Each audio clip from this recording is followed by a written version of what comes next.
What's going on, guys? Welcome to another edition of the WCW Nitro Podcast. I'm your host. I'm Notorious One. I am Dom. I'm here with my brother all the way down in Delaware. I'm here with BDC. BDC, what's going on, man? How you doing? Hey, man, I'm good. This week felt like a normal week. Last week was a month and a half. 2 weeks was 3 months ago. It's been a long week, but made it through. Another week down in the books. I do want to take a minute before we really get started. I just found out this morning George Foreman passed away, and he was one of my favorites. So I want to take a moment to recognize and acknowledge that, and just know that Muhammad Ali was probably waiting at the gates for him as soon as he got there. He's going to be missed for sure. Yes, George Foreman. He was definitely one of the goats, and all Indeed. his boys' name was George. Yep. And you know, he had that Foreman grill. So yeah, George Foreman, you'll be missed. Yep. Now Hogan, you have a chance to bring back the Hogan grill. Oh, Lord, please don't. Please don't. All right. Don't. This is WCW Monday Nitro, and it is November 13, 1995. We in Jacksonville, Florida. We have Eric Bischoff, Steve Mongo McMichael, and Bobby the Brain Heenan on commentary. And last week, episode 10, we discussed how there was a stipulation in Hogan's contract that if he get disqualified, the title will become vacant, and it's going to lead us into World War III. Mm-hmm. A 60-man battle royal, which, you know, really didn't make any damn sense. There's going to be one winner. That person will be your champion. So they kicking off the show with the opening segment, and Hulk Hogan, he's in the dark side right now. He's in some type of underground railroad tunnel, whatever. It doesn't matter where he's at right now. He's wearing some Zorro-type outfit. He has paint all over his face. He has a sword, and he said that later on this evening, Macho Man Randy Savage is going to take on Meng, and he's going to bring Meng's head on a silver platter. He doesn't know where the hell Sting's head at right now because he's siding with Lex Luger.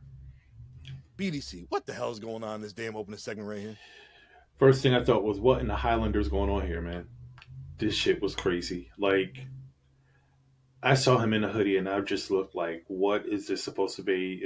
It's just further the Delulu that he was in at the time. He was supposedly embracing his dark side. But it looked overplayed, overhyped. Like, dude, your dark side is medieval? That's what we're doing here? like you're just gonna go out, you're just gonna slice people with swords? Okay. He's probably taking some notes from Kevin Sullivan. This is what I'm gonna do. Yeah, maybe that's what it was, but I was like, I'm thinking about, and I was like, maybe he was in the dungeon himself right then and there at that moment. I don't know. It was just like when it first started, we got a good chuckle because we were calling him Don Corleone because that's what he called himself, and like last week's promo with Macho at Venice Beach was weird, and this one was just stupid. So I don't know. I guess for the time it was, ooh, he's so scary now because he's got a sword. Guess what? I got a sword too. It's right there. Do I look scary to you? Probably not. So it's just it's crazy. It was crazy. It was bad. He had the paint in strategic spots on his face. It was like, okay, why do you have straight lines of paint on your? Okay, you know what? Never mind. It was horrible. It was definitely an interesting. It was bad segment, but my God, it's the reason why we keep coming back to Nitro. What Hogan's gonna do? It's like, it's either what is Hogan gonna do or where is Randy Anderson gonna interfere. That's pretty much it's either gonna be one of the two. Randy's been toned down a little bit lately, so he kind of got involved. He kind of got involved last week. I don't remember if he really got involved all that much this week, but yeah, he was a focus. So yeah. All right. Well, our opening match, we have Meng with the Taskmaster taking on the Macho Man Randy Savage, and Meng is looking like a damn fool with his cape and had the mask over his eyes. And when I seen that cape again with the mask, that hooded mask, It reminds me of my kids' costume. They had some PJ mask, cape with the thing to go over the eyes. Oh my god, that's all I can see. To anyone who knows anime, because people know I love anime. There was an episode of Dragon Ball Z. They're at the World Martial Arts tournament. This is when Goku comes back from the dead for 24 hours. There is a point where the two boys, Trunks and Goten, decide they want to get dressed up as one of the competitors. So Goten is the legs, Trunks is on top, and they're wearing the same ridiculous cape and mask on that Meng is wearing. So every time I see that, that's the first thing I go back to, and it's horrible. Like, literally, with that cape still being in play, you know that the same person who was behind Hogan's segment was behind Meng's outfit. And I feel bad for Meng because Meng was so much more deserving of something that better spoke of his character, because he was a menace in the ring. Mm-hmm. He was ruthless in the ring, but he comes to the ring looking like a damn fool from the start. So immediately you're joking him from the jump, and he didn't deserve that. Who looked worse? Meng or Blank Man? Look, I'm a crime fighter. Yeah. At least Blank Man was meant to look like that. He was meant to look like that. Meng, my God, if you wanted him to look any less of a threat, you should have put him in a whole superhero outfit, because that cape was ridiculous. Yep. So far past ridiculous. All right, well, Macho Man, he enters the ring, but he comes from out of nowhere, and he attacks Kevin Sullivan, and he takes out Meng, and then we get this match between Meng and Macho Man, and Macho Man, he's getting busy. Then at some point during the match, Jimmy Hart comes down, he starts talking to Kevin Sullivan, and basically they try to double team Macho, but Macho Man, he overcomes the odds like he always does, and he hits the elbow. The elbow on Meng. 1, 2, 3. He's the winner. Next we get the shark. We get a shark attack. John Tenta, old earthquake, he attacks the Macho Man, and they basically beating him down. The Dungeon of Doom. Yep. So thoughts on this match? So I mean, it was cool. I mean, I like that Macho just didn't give a fuck. It just came out of the back, came around back, and he attacked. So you had to figure that it wasn't going to be a case of Macho just coming down to the ring as normal fare. You knew he was going to come out for revenge. So in order for him to do that, come from somewhere else. So that was cool. Went on the offensive, did what he had to do. Hit the elbow. For some reason, I have in the notes that Jimmy Hart interfered and inadvertently cost Meng the match. But yeah, that's because he got in the way and Meng ended up down as a result. So now this makes the second time that the Dungeon of Doom were either a part of or inadvertently the result of Macho getting a W. Because if you remember, many moons ago, it was the Shark laying on Scott Norton's legs, and Macho hit him with the elbow to take the W. And this time, Jimmy Hart gets in the way of Meng and causes the W. It does, the attack after the match and the attack specifically by Luger further plays the narrative of Luger versus Savage, because that's always been an underlying theme ever since Luger came back. Ever since episode 1, there's always been an underlying theme that Savage and Luger don't get along. So I like that is still kind of playing out. I would love to see where that where that ends and where that ends up. But I mean, it's a good underlying theme that continues to play. Not to mention that Luger was essentially took out his arm. So I'm really interested to see where that goes. Yeah, we're still still really don't know what's going on with Lex Luger. He's out there. He's attacking Savage, but we don't know if he's really aligned with the Dungeon of Doom at this time. He's just has a vendetta against Macho Man Randy Savage. That's basically right. I think and part of it is the fact that he is continually with Jimmy Hart and interfering on behalf of Jimmy Hart will kind of give you the feeling that he's at least loosely associated with the Dungeon of Doom. He, of course, he has not attacked Sting. Hogan hasn't been back yet. I mean, he attacked Hogan at the pay per view. He did attack Hogan. He racked him, which helped to allow the Giant to steal his belt. But you know, since then, like I said, Hogan hasn't been back. Sting, you kind of looks like there's a obvious friendship there. So the only guy that's really left is Macho, and Macho's been has been getting worked as a result of it. So, as I said, I'm really interested to see where it ends up. As of right now, it's just there. Every chance he's got to get Macho, he gets him. So. I wish Macho Man was alive right now so we could hear his thoughts on this bullshit he's been going through since Hogan debuted in WCW. Man, listen. I mean, it is. There would be so much that I would want to know. I would want to know about, what led him to Macho King, and how did he feel about his early days in WCW? How did he feel about his late run in WCW, which was, there would be so much that I would want to know if he were here, and he's just always been kind of polarizing for me. So yeah, I would. There would be so much I would want to know from him if he were here, and I was able to talk to him. Yes, Macho Man, you are definitely missed. Yes, sir. Yes, sir. Well, our next match, we have, I'm going to butcher his name. John's going to laugh at me. Kensuke Sasaki. Yeah. Kensuke Sasaki. Yep. I'm going for some sake right now. And he's taking on my man, Chris Benoit. And Benoit he has his music. He gets in the ring, he does.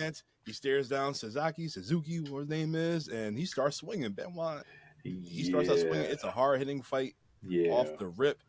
And my God, it was so good. It was so believable. Benoit, he hit some German suplex combos. You know how he does. Yep. And then he finished them with the Dragon Suplex win. Yep. The Dragon Suplex is the full Nelson. And he just slams him over his head and he just pins him with the bridge. My God. Yeah. But before I ask you your thoughts on this match, Eric Bischoff after the match said, we have the newest member in the Four Horsemen, Chris Benoit. Yeah. So I'm trying to figure out, when did this take place? Because last week, you and me both. It was just so casual. Oh yeah, by the way, he's the new member of the Four Horsemen. I'm like, huh? Like, please, I'm trying to.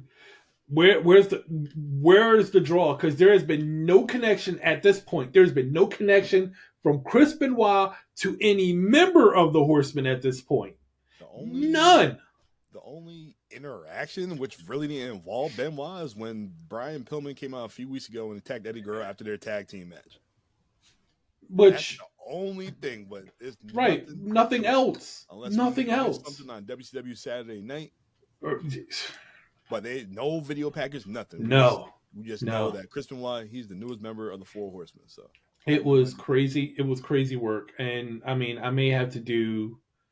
I'm going to do some research because when I saw that initially, I thought nothing of it. But yeah, it is weird that he just announced it just like that, because normally, even if it was on like a Saturday night, WCW Saturday night, and you wanted to say that he's the new member of the Four Horsemen, usually you cut a promo following back to a Saturday night or something like that, where you see the actual happening of him becoming a member of the Four Horsemen. Maybe being asked, maybe he makes a decision, whatever. It was just out of nowhere. It was literally out of nowhere. So I have no idea where they came up with that bit, but I guess they just needed to put a name in there, and they just figured Chris Benoit was it. Now, don't get me wrong. Benoit ultimately makes a very good horseman.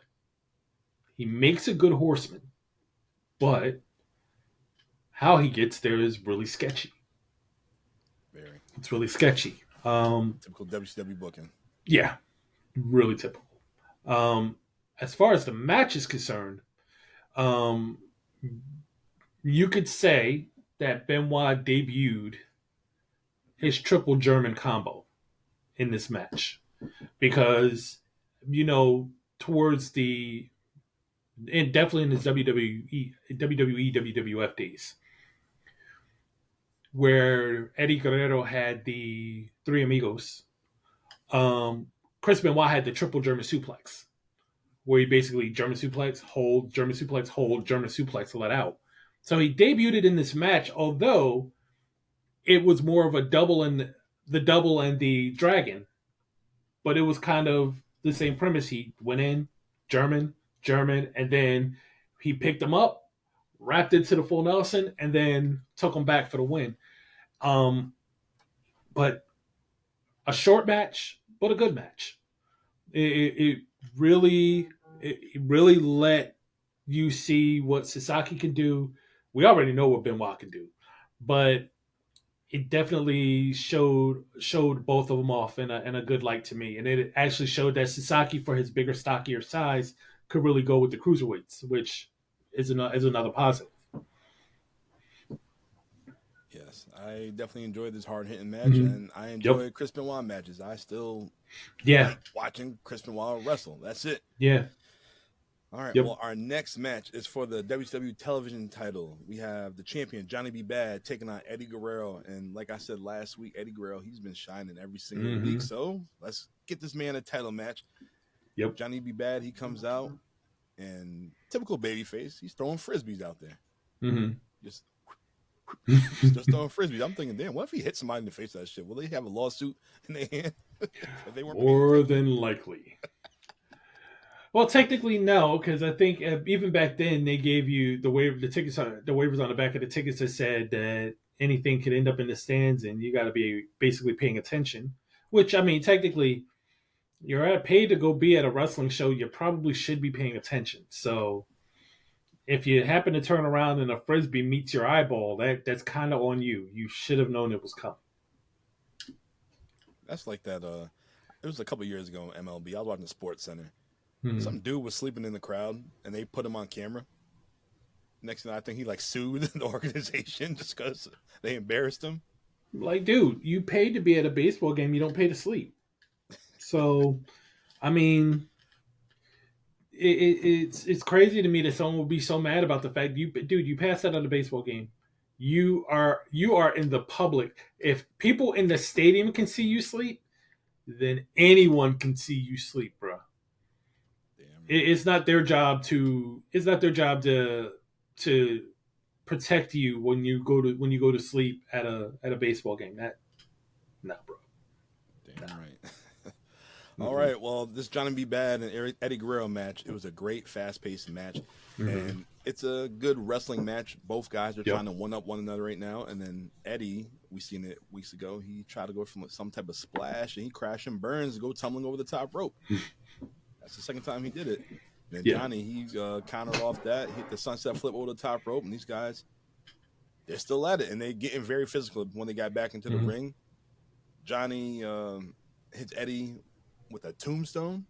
Eddie kicks out. I'm like, oh, come on, man. Like, yo, don't butcher that move. But it was clean, too. Yeah, it was clean. And during the match, Eddie Guerrero hits his tornado DDT off the top rope. That was beautiful. A good-ass TV match, but the finish, they let the time run out. They had a 10-minute time limit. It ran out. It was a good-ass fight, and these guys are pissed off. They're physical. They're still trying to go at it after this. They start out trying to one-up one another, and then they start bringing the heat. They definitely let it cook a little bit. And after the match, Johnny wins with, because the TV time ran out. Right. And they basically they hugged and shook hands and they embraced it, and that was it. So it was a good match right there. Yeah, they should have been on. If that was on pay-per-view. Yeah, then it should have gone to a definitive finish. I mean, it's a championship match. So it's a championship match. I'm not sure. One WCW show that Doesn't Matter podcast we covered Arn Anderson had a TV title match, I think, against Lord Steven Regal, excuse me. Mm-hmm. And it was on pay-per-view. So the TV title, you have to defend the title within a certain amount of time. If you don't win in a certain amount of time, then obviously that's the gimmick of the TV title. But WCW let the match let the match happen after the time expired. Like, okay, like you can win the match, but time expired, you're not gonna win the title. Well, that's interesting. That was old WCW booking, I think, back in, it might have been 95, 94, 95. The match will continue, but if you win, you're not the title because you didn't win it within a specific time. That's interesting. Imagine if they did that. The match could go 30 minutes, but if you don't win in 10, you just get the W. You don't get the title, and you don't get another title match. Eddie Guerrero has 10 minutes to beat Johnny B. Bad. Doesn't happen, but he beats him in 15. Yeah, that's interesting. That's very interesting. Yeah, that's what they did. But what do we know? Yeah, what do we know? I will say this though. One of the things that did catch me when you said they got physical, Guerrero ate a right hand from Johnny B. Bad, and it just went into straight brawl mode after that. That was a kiss that don't miss. Yeah, and the crazy thing was I think it drew backlash from Guerrero because it seemed like after that moment right there, the match kind of took a dive because it didn't really feel like it wasn't like kind of clashing of techniques and stuff like that. It just went into a straight brawl for like a minute. And then even when they kind of got themselves back together to try to get back into an actual wrestling match, it was like the steam was just gone. It was like they were trying to get stuff working to get the match back to that crescendo it was at before that right hand, but then time ran out. So them guys, that was the only thing. That was the only thing I noticed. I was like, this match is going really well. It was really into it, but then when he took that right, it was just like the match just kind of lost steam to me. Still a great match, but it just lost steam after that right because then it became physical, and then it was no longer about showcasing what Eddie could do and showcasing about how Bad could adapt to it. It just became a brawl, and then it was like the match was starting all over again. It was like a reset, too late into the match to really do anything about it. And I believe it was Steve Mongo McMichael who said, this is uncharacteristic for these guys, but this is what happens where the big boys play. So that was a good line for Steve Mongo McMichael to cover that up. I will say that was a good. It was a really good catch by Mongo because I think even he realized that the match may have lost some steam, and he was trying to, get people to understand that. Well, this is what's supposed to happen, as opposed to holy shit, this is not supposed to happen like this. Like my real thought is that Eddie Guerrero got mad that he got punched in the face. Like he wasn't supposed to get punched like that, and he took it physical. That he really took it physical. Like like Bad may have botched, and he didn't pull back like he was supposed to, and he legitimately punched him in the face, and he went off. But as I said, still a great match. It just lost steam.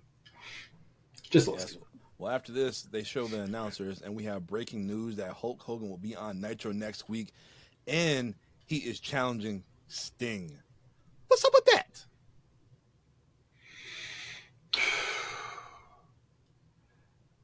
I hope he doesn't wear that damn hood to the ring.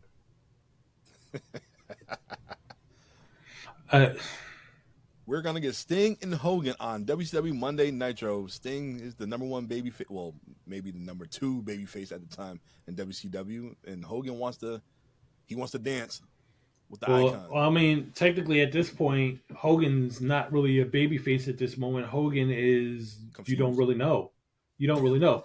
If Hogan is Delulu, that's where he is right now. He's he doesn't know where he wants to go with anything, and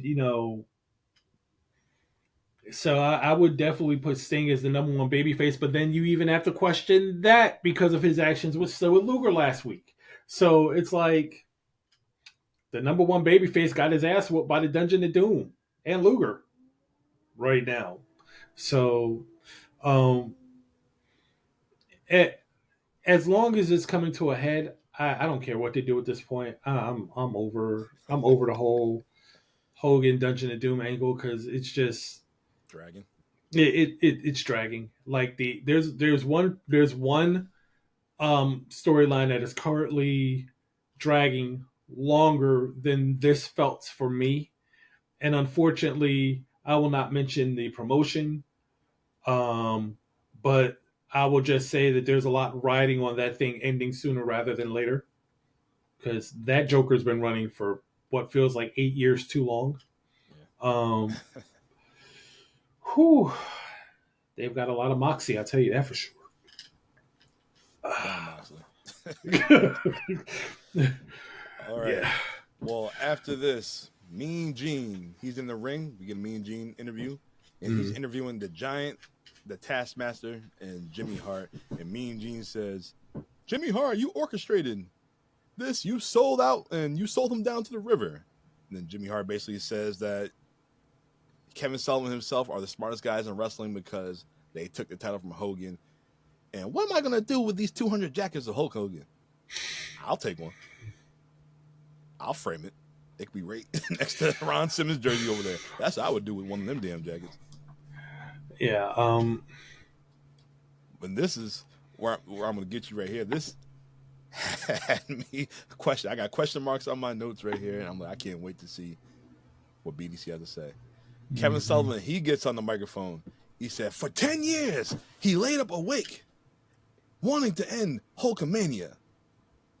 Does he realize Hulk Hogan was in the WWF 10 years ago? And you were in NWA? You were in the wrong company, pal. So how the hell did you dream of ending Hulkamania? Either he has been really obsessed with Hulk Hogan while in NWA, or he's completely batshit crazy. So I think he's just batshit crazy, because at this point Hogan's only been in WCW for maybe a year or two. Yes, in '94.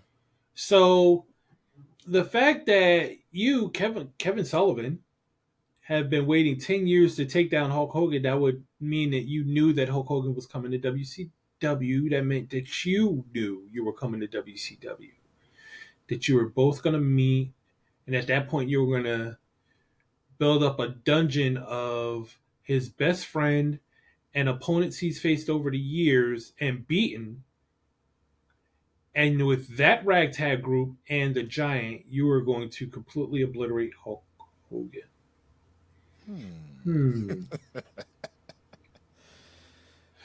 But yeah,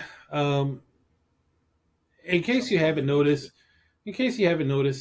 a lot of them in the early days talked out their ass a lot of the time. So we will follow this under he's talking out of his ass. I the promo itself basically felt like last week's promo and the promo before that. They it's like their running thing with promos that I've discovered is that one promo can be literally interchangeable for the other. And the reason I say that is instead of moving forward with a promo, they sit in place for a while. They'll add little new elements to it, but the promo will sit in space. So this promo from this week, they could run that promo last week. They'll add another element to it and then run the same promo the next week with a new element added. But it's like you're talking about something that was discussed last week, which was the contract. Cool. But it's like, what am I going to do with these jackets? Well, you could have figured that out 2 weeks ago.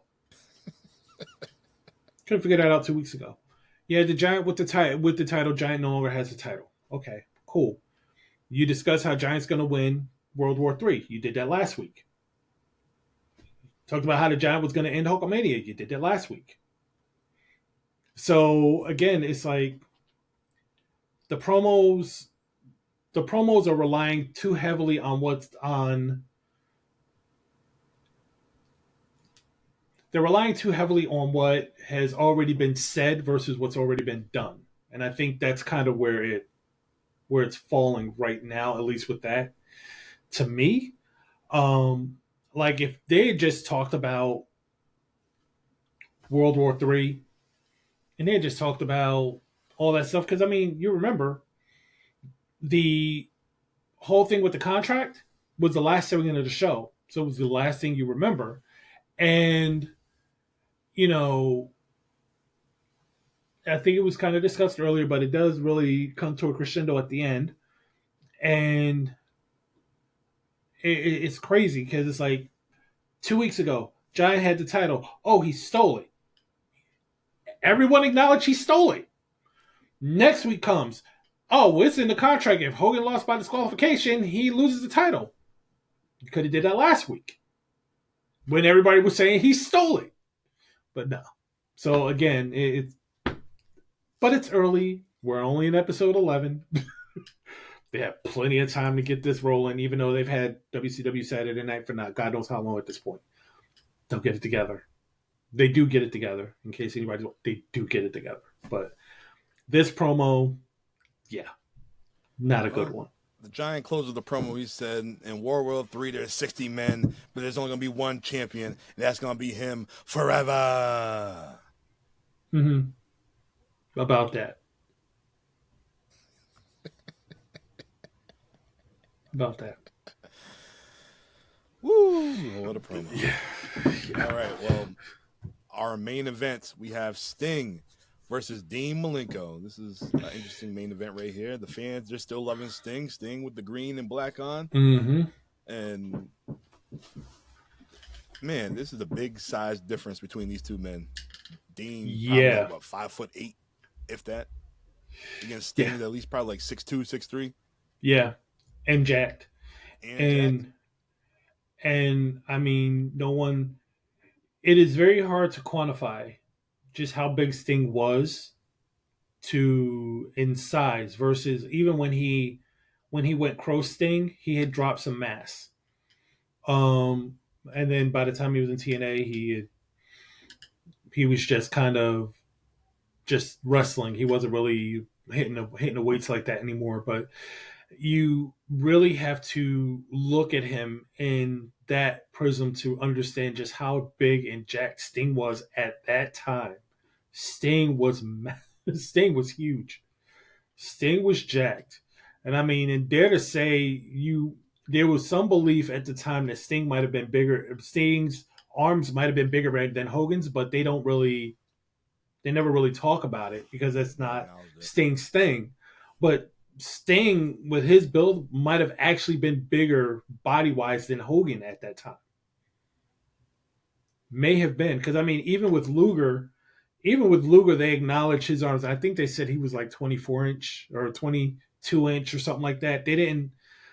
whatever size he was, it wasn't bigger than Hogan's. But Sting, they never really acknowledged arm size. But you look at him, there was reason to believe he was bigger than Hogan. He definitely, physique-wise, he was definitely bigger than Hogan. Definitely. Yeah, don't forget Sting and Luger. Two beasts. Two beasts. Yep. Yeah, so, they got the size advantage. Sting got the size advantage, so this little guy, what's he going to do? They showcase Dean Malenko's ring savvy. His ring yes. Sting made Malenko look real good. When Sting was trying to go for that Scorpion Death like Malenko, the man with 1,000 holes, he got 1,001 counters. He countered, and he knew his awareness where the ropes were. Yep. Yeah, so it was a good, entertaining match. Sting countered the Texas Cloverleaf. Yep. And then he hits a small package for the win. So it was pretty interesting. Yeah, it was like Sting was not allowed to open up the arsenal because Malenko was countering everything. And that was awesome. Like, he was attacking the legs. He was making sure that he tried to take his power from wherever he could, was going after the legs, was going after the lower body. He was doing all these things, countering moves that Sting would normally score on. He was doing all of that. It made Malenko looked very strong in that match, despite not having a physical advantage over Sting, and that was huge. That said a lot to me. Um, and then Sting, of course, Sting is still trying to do what he does, but then he makes the adjustment too. He makes the adjustment and he starts becoming a counter attacker. So it showcased ring IQ in both of them very strongly throughout the match. A very good match for me. Yes, they definitely adapted. Sting got the Mm-hmm. win, and Yep. before we close out Nitro, Mean Gene gets in the ring and he interviews Sting, and basically we want to know what happened last week. And I have the clip right here. I'm gonna play it for you right now. Let me just start off by saying, Hogan, I got nothing against you, man. I don't know where you're coming from. I never dreamed in my wildest dream that you, Hulk Hogan, would ever come knocking at my door looking for me. Never dreamed it. But you know something? I don't want to do this, but I'm going to allow me to do it anyway. I can let it slide when you call me a little dog waiting on the front porch. Yeah, a little dog. Let me just get one thing straight right now. Here at World Championship Wrestling, I'm a big dog, buddy. And if you want to check the list that have come and gotten in my face over the years, because like they say, this is where the big dogs play, my list is pretty long, Hulkster. And I ain't going to walk away. I'm going to do the same thing I've done all along. Hulk, as a matter of fact, I'm kind of looking forward to it. Sting. There you have it. Yep. Sting's looking forward to it. So next week we're gonna see Sting and Hulk Hogan get into But he it. never answered the question about what was going on with Luger. Yeah. Yep. Yeah. So I mean, he's excited for the opportunity. We are somewhat excited to see the match. There won't be a whole lot of adapting that has to go on. It's going to be power on power. As Biggie would say, two meaty men slapping meat. And that's what it's going to be. I mean, Sting has the greater technical ability in this match only because Hogan, after his Japan run, decided he didn't need it anymore and doesn't really wrestle technically as much as he used to at this point. But it should still be a good match. It's going to be a crowd. It's going to be a crowd turner. The crowd is going to be into this match all the way through. They're going to be chanting for their heroes, and really interested to see how it ends up. Yes. Well, that's it for WCW Monday Nitro. Yep. This week, week 11. Your favorite part of the show. Yep. So the moment of the night. I normally ask you first to give yours, and I will then follow up with, whatever I'm going to respond. Tonight, I'm going to take a different route. The moment of the night was not a match. It was actually not a match. It was the cruiserweight performers themselves. That was the moment of the match. Each one of them had their chance to shine, and they completely knocked it out of the park. Sasaki and Benoit, Guerrero in his match, Malenko in his match, they were split apart. Aside from the Benoit match, they were split apart and facing larger adversaries, and they went in there and they showed that they can get the job done. And that was huge. Because when you're going to establish a cruiserweight division, and you're going to bring these guys in, from time to time, the cruiserweight division, the cruiserweight wrestlers are going to have to wrestle outside of their weight class. They're going to have to wrestle larger opponents, and they've got to be able to go in the ring against these larger adversaries. And these four, I mean, technically Benoit faced another cruiserweight of sorts in Sasaki, but Sasaki was a bigger cruiserweight. Guerrero And Bad, I don't technically consider Bad a cruiserweight. I would say he's a light heavy. And then, come on, Malenko and Sting. Yeah, Sting is definitely not a cruiserweight at all. And Malenko at this point would probably be considered a lightweight. He was kind of the smaller guy out of the group. Even Benoit's a little bigger than he is, so he would probably could be considered the lightweight. So my moment is those four people, those four guys putting on absolute clinics in their matches.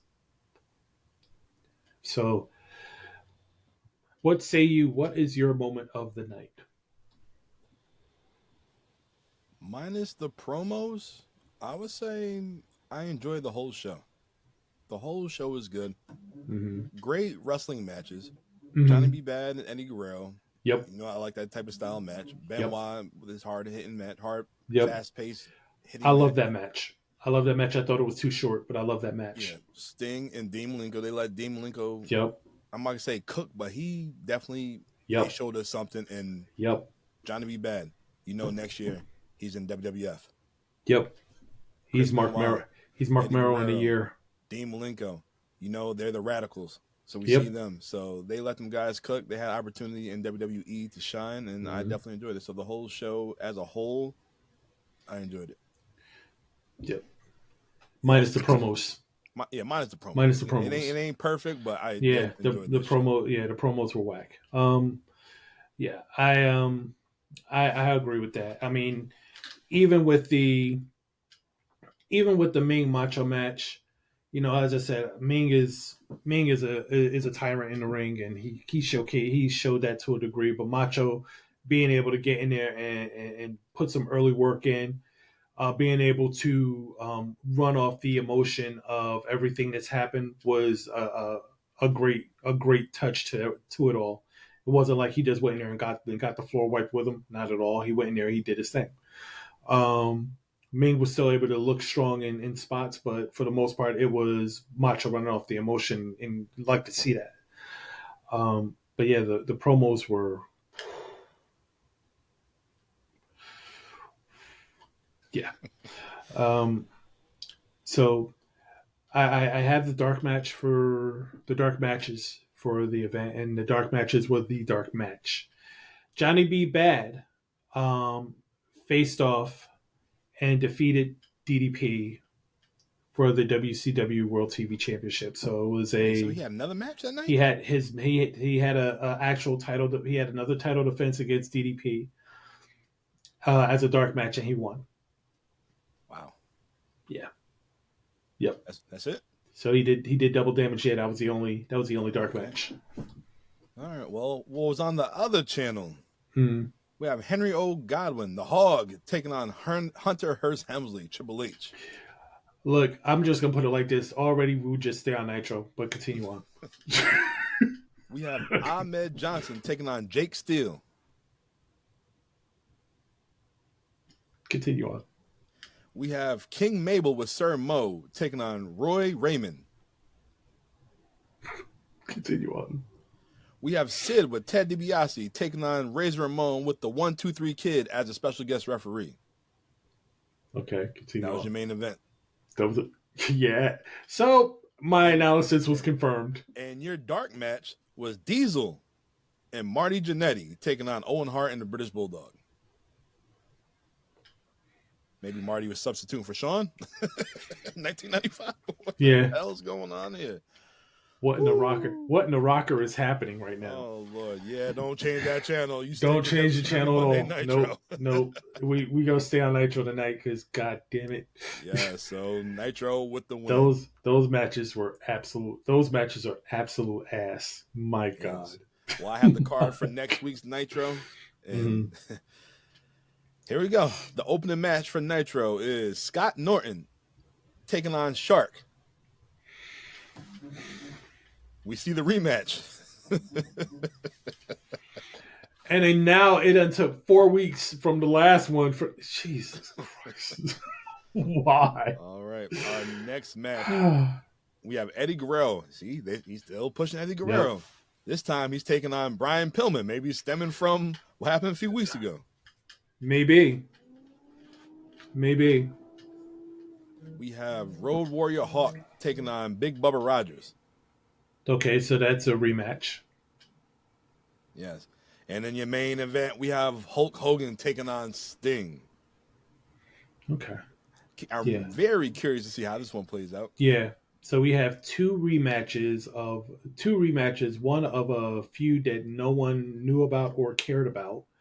And the other one is just kind of it's a rehash because the first time they fought, Hawk got disqualified because he was too busy beating down Disco Inferno. So, okay.